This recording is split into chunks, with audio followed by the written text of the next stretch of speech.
Welcome to the podcast, Sheena. Thanks so much for having me. Well, you know what? I'm just glad you're here and willing to share your experience and knowledge because you have an amazing company, an amazing Facebook site called Parenting Works, and it has so many good facts. And you are quite the expert in quite a few areas. So today we're going to talk about, providing that emotional support to your child when you're apart, right? So um, not only in this time that we're in right now, where you might be separated from your child more, but during deployments, during TDYs, during times where military families are geographically separated. So sometimes they can't get us stationed at the same installation, so we're separated. So it's a big topic on how to not affect your kids while in the military. So with that being said, I did a little introduction of you, but if you can, kind of tell the audience who you are and what your story is, that'd be great. Sure. Well, I am a psychotherapist and my private practice is based in Baltimore, Maryland, but I see clients all over the world. And personally, I'm a single mom of two. I have a teenager and a preschooler. And, it's fun to have a big gap, but it also means that everybody has different needs at the same time. So that's always a fun challenge. Yeah, that's a big gap. So that's quite, like you said, a challenge because they're in two very different developmental stages. So you can probably speak to both worlds, which will be fantastic for our listeners. Because so far we've tended, cater towards the younger ones, but I think the older ones are the ones that hit it harder because they understand and they comprehend, right? Absolutely. I often say the same tools that we use for our little kids are the ones we want to use for our big kids and our teenagers. All the connection, all the play and laughter, all the emotional support. The skills really stay the same. It's just a matter of maybe making a few adaptations so that you're meeting your child where they are. But even with my 16-year-old, my top goal is making her really laugh every single day, just like I would with my little guy. Yeah. Yes, So how ma'am. did you get into psychotherapy, and with a focus on, that emotional support? Well, there's the professional side and the personal side. From the professional standpoint, I studied psychology when I was in college, and I learned a lot about how the environment in which children grow up really impacts their development. And my early work in college was with children. I worked directly with children. And so I worked in a school setting, and I would work really hard with them on their emotions and communication skills and connection. And then they would go home, and I would find, right, I was noticing that the next day we would sort of have to start again. We had lost some of the ground that we had gained just the day before. And it was a really clear pattern to me when I was working with that population. So I decided pretty early on that I would shift gears a bit and just focus directly on parents so that we could continue, with some of those skills and some of that support at home. From a personal standpoint, like many adults our age, my parents were pretty hands off in terms of parenting. I don't remember my mom ever getting on the floor and playing with me. I really didn't feel that my emotions were understood or supported. I happened to be a very bright and sensitive child. So, that's always a difficult place to be in a family that doesn't necessarily support sensitivity, right? There's a lot of, just suck it up and don't worry about your feelings and, keep those to yourself. Sometimes even things like, if you're going to cry, I'll give you something to cry about. And so I knew even before I was ever a parent that I wanted to parent differently. I didn't know what that meant. I didn't know what that looked like. I really didn't have any role models or resources, but I became a mom very young. And luckily, I was able to really just, harness my desire and focus on my relationship. And, since my daughter's 16, it was before Facebook, right? It was before sort of parenting was cool.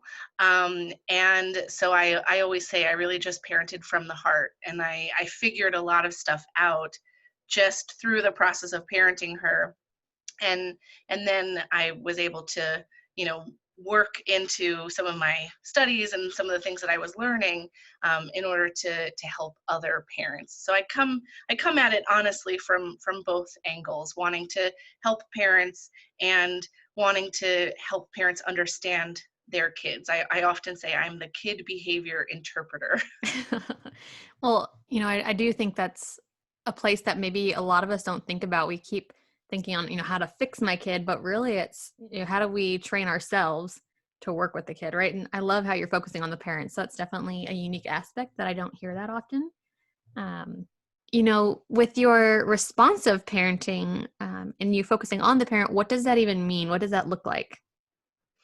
So I call myself a responsive parenting coach as opposed to attachment parenting or gentle or respectful parenting, because I feel like it's more reflective of the kind of work that I do and the kind of work that I ask parents to do, where we're really focused on attunement and responding to needs in order to be able to improve connection, understand where a child is coming from, practice our own skills, and be able to set boundaries, right? It's not just our child's needs, it's also our needs.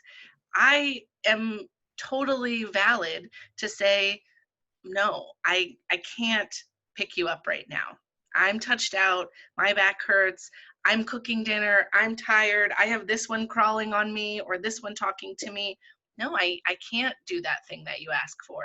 And I think a lot of times parents who want to parent in this loving, attachment focused way kind of slip, right? It's a slippery slope, right? They slip past relationship focused parenting and they sort of slide into what's called permissive parenting, where they're afraid to set limits and they're afraid to really have their own needs met and have boundaries.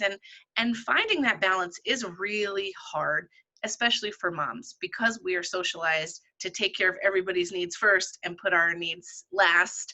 And so it can be really tempting to just, give our kids what they want all the time and not really be comfortable setting some boundaries. So responsive parenting is the ability to match attachment with leadership. And so we're really seamlessly marrying those two things so that kids are getting all the emotional support that they need, but parents don't feel like they're martyring themselves in order to provide that emotional support or the education for any of the other life skills that kids need. The reason I don't use attachment parenting specifically is because a lot of times, even though people are attachment parents, they might not call themselves attachment parents because they worry that being an attachment parent sort of means hitting these criteria, right? You have to bed share, you have to breastfeed, you have to baby wear, you have to do all these things, in a certain way by a certain time. And so I think for some parents that's off-putting, even though they might be parenting really heavily through an attachment lens. And some parents maybe are unaware of attachment parenting, or for whatever reason, they just, that label doesn't fit them, but they still care about connection. And so I didn't want to turn away anybody that didn't self identify as an attachment parent. Even though the work is really focused on relationships, that's not the only focus. There's that relationship pillar as well as understanding the power dynamic, which is inherent to the relationship. So for those, and I had never heard of attachment theory before you mentioned it. So, can you kind of give, you just said a few topics, but you said, they don't have to be rigid. Is there like a brief overview of how we can be like, oh crap, we are attachment theory parents or we are attachment parents? Can you give a little overview for it? Yeah, so attachment parenting is, sort of as a trademarked, for lack of a better term, as an experience that is its own thing, which was really popularized by Dr. Sears in the 80s and early 90s. So those are sort of, certain things that they recommend. They're, the B's that they recommend of attachment parenting. So even though some of those things are important, where I focus is on attachment theory, which is psychological research. And attachment theory is really about how, as young children, with our brains still developing, within the social context of our relationship, which we know as young children, right, even as brand new babies, that we are really dependent on our parent for survival. Um, so within the context of that attachment relationship, how parents are able to meet or fail to meet the child's needs, and then what that does developmentally and psychologically to that child for the rest of their lives. There's sort of 5 core attachment needs that we have as very young children. And there's no such thing as perfect attunement, so don't worry, we don't have to meet them perfectly. But being able to meet them consistently and with compassion and with benefit of the doubt, right? To understand my child is having a hard time. It's not because they're a jerk that wants to ruin my life, it's because they're having a hard time. And my job is to help them, not to ask what's wrong with them. So what So are those when 5 we things? so the 5 core attachment needs, right, are obviously connection, attunement, um, authenticity, trust, and then love. And those experiences are really stored by 6 years old in the nervous system, because prior to about 18 months we don't really make episodic explicit memories, but our body remembers, which I'm sure all of the military moms are very familiar, right? Your body remembers experiences even if you don't want to think about them. And that's our body's job. It's meticulously designed to assess for threat, to react to threat, and then to store that information about that experience in a way that can be hopefully used in the future to ensure our survival. That's what the whole system is built to do. So, when you're on duty, right, that is a very different reality. You're looking at an acute threat. Oh my gosh, somebody's coming at me with a weapon. They're not supposed to be here. What's going on? But for young children, the threat is more relational. It's a social emotional threat. Do I feel emotionally safe enough to have all of my needs met? Do I have to somehow deny or subjugate my own needs in order to meet the needs of my parent? And that is obviously very complex. So that's what we're looking at when we think about how we experience our relationships, all of our relationships with our spouse, with our parents, with our siblings, with our boss, our friends. All of those experiences that we have in every relationship later in life has its roots in those early attachment relationships that we had as infants and toddlers and preschoolers, basically by 5 years old. And so whether or not we felt safe and loved and really attached in a healthy way determines the framework that we use to build all of our other relational skills and to show up in all of our relationships.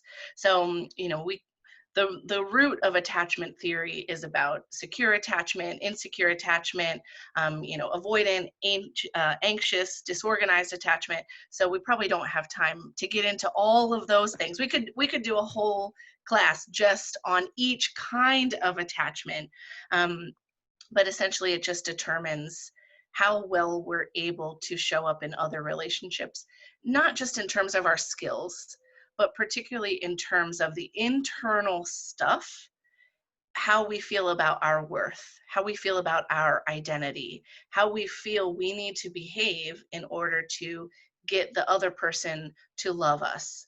And the reason why this is so powerful in terms of parenting is because of this concept of unconditional love. Uh, I take exclusively a developmental approach. So there's no behavior modification. I don't advocate rewards or consequences. I really don't even talk to parents a lot about praising desired behavior or ignoring undesired behavior. I'm okay with a little bit of praise, of course. We all like to be told we look good, or we did well. Um, but I don't ever advise parents to ignore behavior that they don't want to see, because to the brain, right, to the nervous system, that's traumatic. I'm calling for help from the person who's most responsible for my safety, who I should be able to count on most to help me, and they're ignoring me. So, in terms of when we think about attachment, whether or not our parents were able to be attuned and give us the attachment needs that we really needed as young children, impact how we view ourselves and how we feel worthy of love. So when we're treated in a conditional way, right? You do well in school or I don't love you. You do your chores or I don't love you. And it might not be that explicit. The parent might not say I don't love you, but there's almost an implied or sometimes other behavioral factors, right? That go into reinforcing that conditionality. And so I help parents really understand that to truly love our kids, we have to do it in a very unconditional way, which means regardless of how they're acting, even when they're throwing things and breaking things, we still have to love them. We don't have to agree with what they're doing, right? We don't have to just let them go wild and break things. We can set a limit, but it doesn't change our love for them. It doesn't change our ability to show up and be there for them. And that's pretty hard if we didn't also get that same grace and that same compassion when we were younger. So there's a lot of skills there. But that's the main reason that attachment comes into play so much, is because we were loved in a conditional way. And so it makes it very hard to love others, even our children. And everybody says, I've never met a parent who tells me, I want to love in a conditional way. Everyone says, I want to love unconditionally. Intellectually, they can see the value in that. But the actual practice is much harder because we're taught, my love is earned, even for my kids. If you do what I want you to do, you get my love. If you don't do what I want you to do, then no, I'm not going to play with you. No, I'm not going to kiss you goodnight. And that just gets stored as deep shame. Unfortunately, it all gets stored as shame. Well, so, that's a good transition, for our goal here, for when we can't be there to hug them and set boundaries because we're at a distance, right? So sometimes, as working moms, we're gone. If we're dual spouse, which means both of us are in the military, we may both be gone, or our spouse may be gone. So how can you, love unconditionally and, parent when you may not be there? Yeah.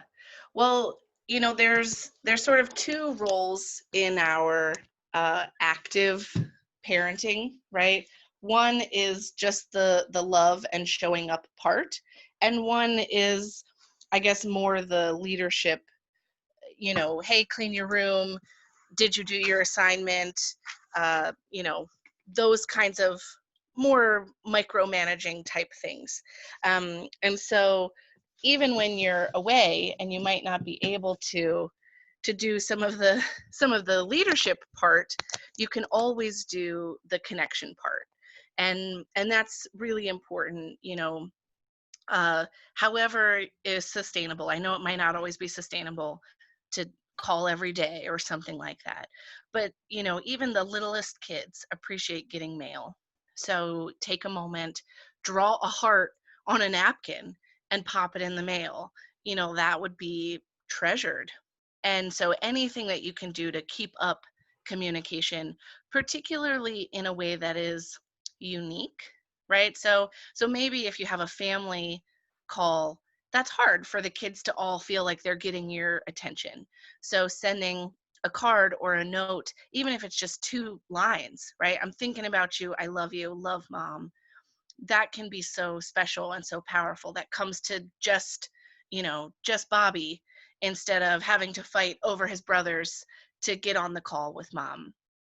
Another thing that parents can do, both to connect while they're away, but also, that reentry when you're coming back into the more active leadership part is to focus on rituals, things that, you know, may not be able to happen on a consistent basis just depending on timing, but you can always count on, the first night back, we always have spaghetti, or, we always do a game night, or, while we're away, uh, you know, we are checking in at least every Friday or something like that.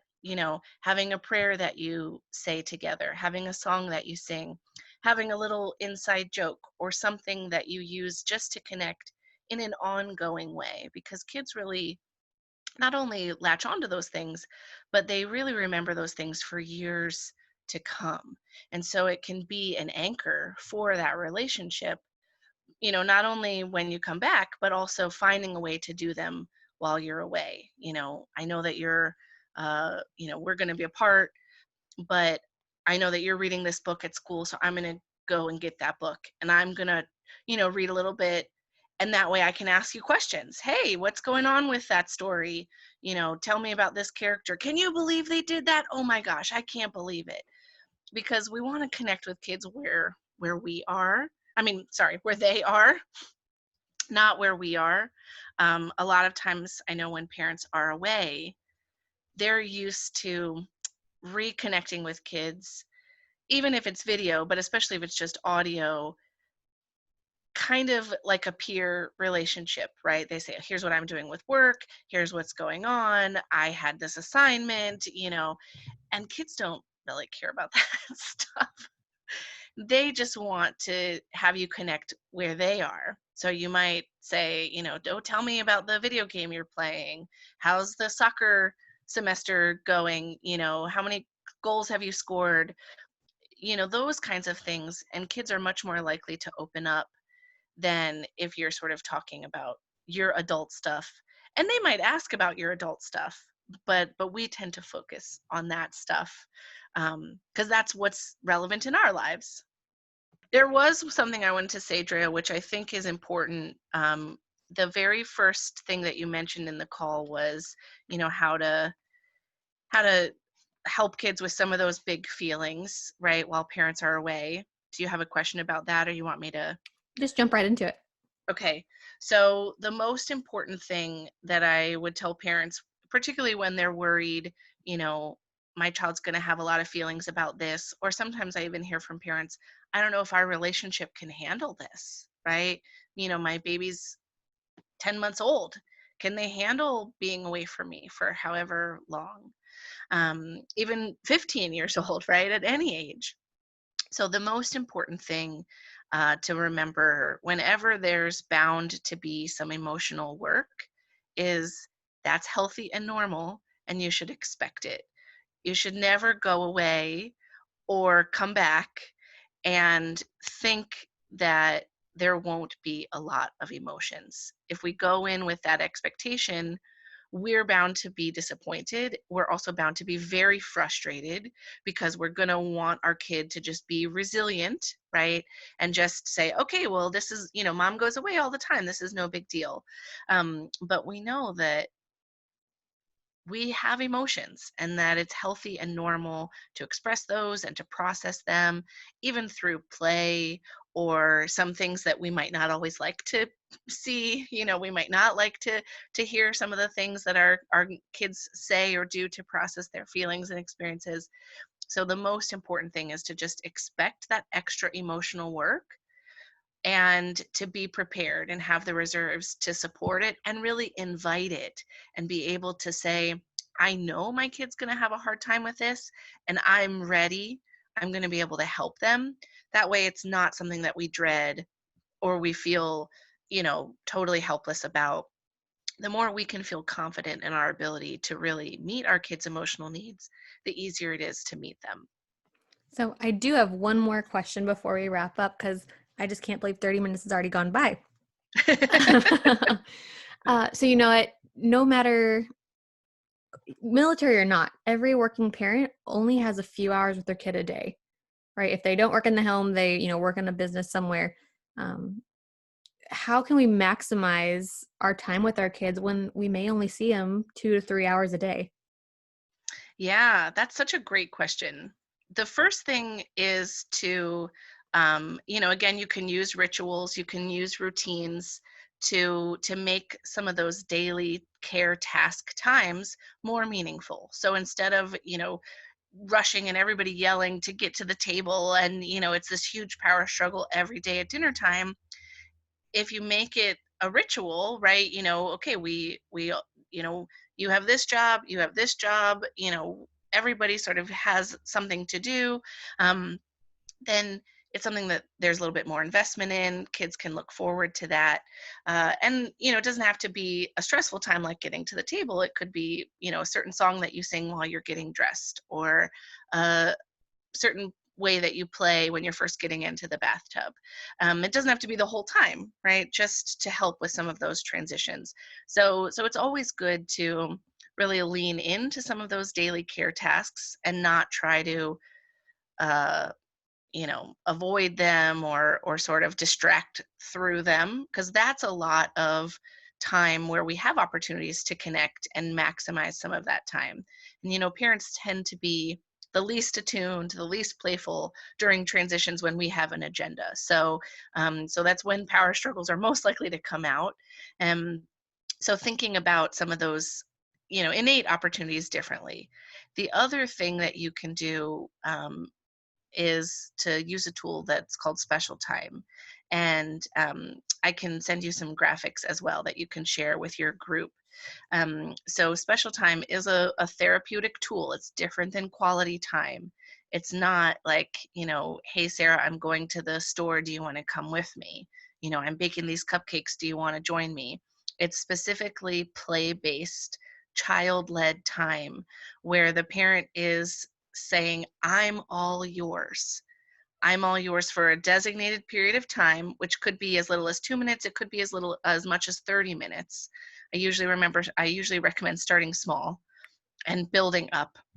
But during that time, however much time you're promising, you're keeping the promise to give your child all of your attention during that time. So you're not on your phone, you're not working, you're not also cooking dinner or caring for another child or trying to answer emails or whatever. You're really just focused in. It's kind of like date night with your child, but it's play based. So they get to play whatever they want. They get to make all the rules, and it's a great time to do some things that you might not normally allow, right? Yeah, you can jump on the bed during Special Time. I'm not really a fan of like toy guns, but Special Time is when we bring out the Nerf guns, and that's unique for that toy. And part of our struggle as parents is having so many other things on our plate. So one of the ways you keep that promise is setting the timer. You decide, right, I have 10 minutes. I'm going to set the timer. Hey, Adam, I'm all yours for the next 10 minutes. We can play whatever you want. And I'm not going to micromanage and say, no, those pillows don't go on the floor. No, come on, you're making a mess. No, don't put all those toys over there, right? You're just doing whatever they want and really trying to pour all of your love and attention and inner child play into them. And then, of course, the timer's going to go off and you're going to set the limit. Yeah, that was so fun. I loved playing with you. Having Spider-Man be married to a mermaid and live on a mountain. Oh my gosh, that was amazing. But it's time to stop now. I have to wake the baby. I have to cook dinner. I have to go to the grocery store. I have to do a pile of paperwork. Um, and inevitably, when you set that limit, some emotional work is going to surface. No, I don't want to stop. I love playing with you. You never play with me. You're always holding the baby. Why do you always have to work? So you're allowing enough time to also stay and hold those feelings. So, as much time as you offer for play, you want to offer the same amount of time for the feelings, and you're not continuing the play. You set a limit on the play, but you're just being there to support that emotional work. And it's kind of like therapy for kids. Not perfectly, of course, but in a great way, they learn to hold some of their emotional work for that special time because they know they're getting your undivided attention. They know that you're going to be able to listen to them and help them process their feelings. And so then you're less likely to have some ruptures and, power struggles during other times like bedtime or eating or getting in the car seat or all of those other times. So special time is sort of like the investment that you're putting in your relationship. You're banking that time every week, right? It doesn't have to be daily. If you want to do it daily, more power to you. If both parents are available to do special time, once a week for each parent is great, especially if you have multiple kids, right? But you're banking that time so that when you do have to say, you know what, pick up those toys. We cannot do this right now. You're not worried, right? Is my relationship on faulty ground? What's going to happen then when you do have to go away and stay deployed for several weeks or several months or, even extended periods of time. I know there's people that can't come home right now. Then you don't have to feel guilty, right? Oh my gosh, my relationship is, not going to come back from this. We have this investment. Doesn't mean it's not going to take work, but we already have this investment that's going to be a solid foundation for us. And so it works in the short term and it works in the long term. And it really is the number one way to boost connection and really help your kids feel seen and appreciated and those good attachment feelings that we want them to feel. No, that's awesome. I feel like you can almost even start that as infants as they do, tummy time and playtime. So I'm going to start doing that with Trip. Let's see how he acts. He will throw Yeah. himself on the floor after 10 minutes. Yes, definitely expect some emotional work. There's no question. But remember, you can handle it, right? You don't have to be afraid of those big emotions. Your job is to say to your child, I see you're having a hard time. I'm not going to leave you alone in your hard time. I'm right there with you, and we're going to get through it together.